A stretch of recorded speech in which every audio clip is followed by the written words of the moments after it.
रात का टाइम था। रन ऑफ कच्छ में ठंडी हवा चल रही थी और सन्नाटा इतना गहरा जैसे ज़मीन ने सांस लेना छोड़ दिया। लेकिन उसी रात एक बेसर जवान ने कुछ ऐसा देखा जिसका जवाब न ही किसी फाइल में मिलता है न साइंस में। उस रोशनी का नाम है चीरबत्ती, और जो इस रोशनी का पीछा करता है वो या तो लौटता नहीं या लौट के कभी वैसा नहीं रहता जैसा वो पहले था। ये एक सच्ची कहानी है, एक unsolved file. So hey guys, I am man और आप लोग देख रहे हैं डार्क साइड विद आयन।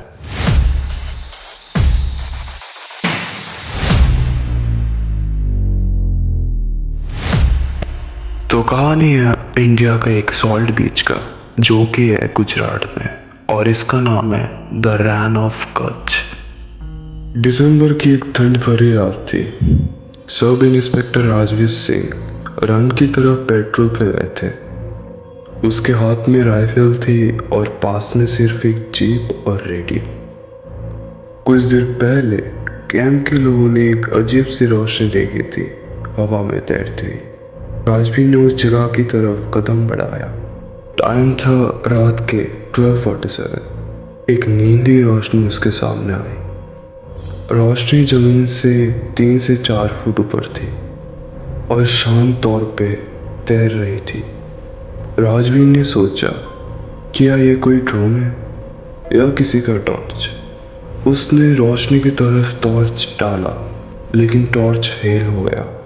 अचानक उसका रेडियो स्टैटिक होने लगा।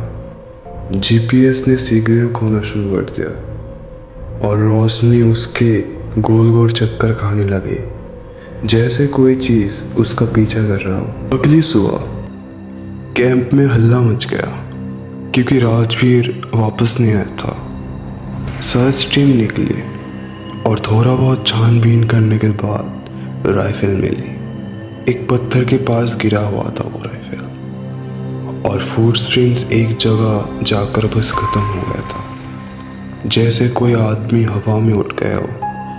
इस हादसे के 3 दिन बाद राजवीर कैंप के गेट पर खड़ा हुआ मिलता है। सब ऐसे देख के चौंक गए। राजवीर के कपड़े मिट्टी से भरे हुए थे और वो चुपचाप खड़ा था, कुछ भी नहीं बोल रहा था। उसे मेडिकल यूनिट ले जाया गया, पर वो सिर्फ एक ही सेंटेंस बार बार बोलता रहा, वो रोशनी नहीं थी, वो कुछ और थी, और अब भी मेरे साथ है। आज भी कच्छ के जवान उस जगह से गुजरता है तो आँख उठा के हुए भी नहीं देखता। चीरबत्ती सिर्फ लाइट नहीं, राज है। और अगर आप भी कभी रन ऑफ कच्छ में गए और हवा में एक रोशनी चमकता हुआ दिखे तो याद रखना, पलट के मत देखना कभी, वरना हो सकता है आपके साथ भी वो ही हो जो राजवीर के साथ हुआ। तो वैस आज का कहानी इतना ही था। अगर आपको ऐसी असली और भयानक कहानी पसंद है तो चैनल को सब्सक्राइब ज़रूर करना। कमेंट में लिखना मत भूलना, क्या आप चीरबत्ती के बारे में पहले से जानते थे? मैं हूँ आयान, मिलता हूँ आपसे अगली अंधेरे में।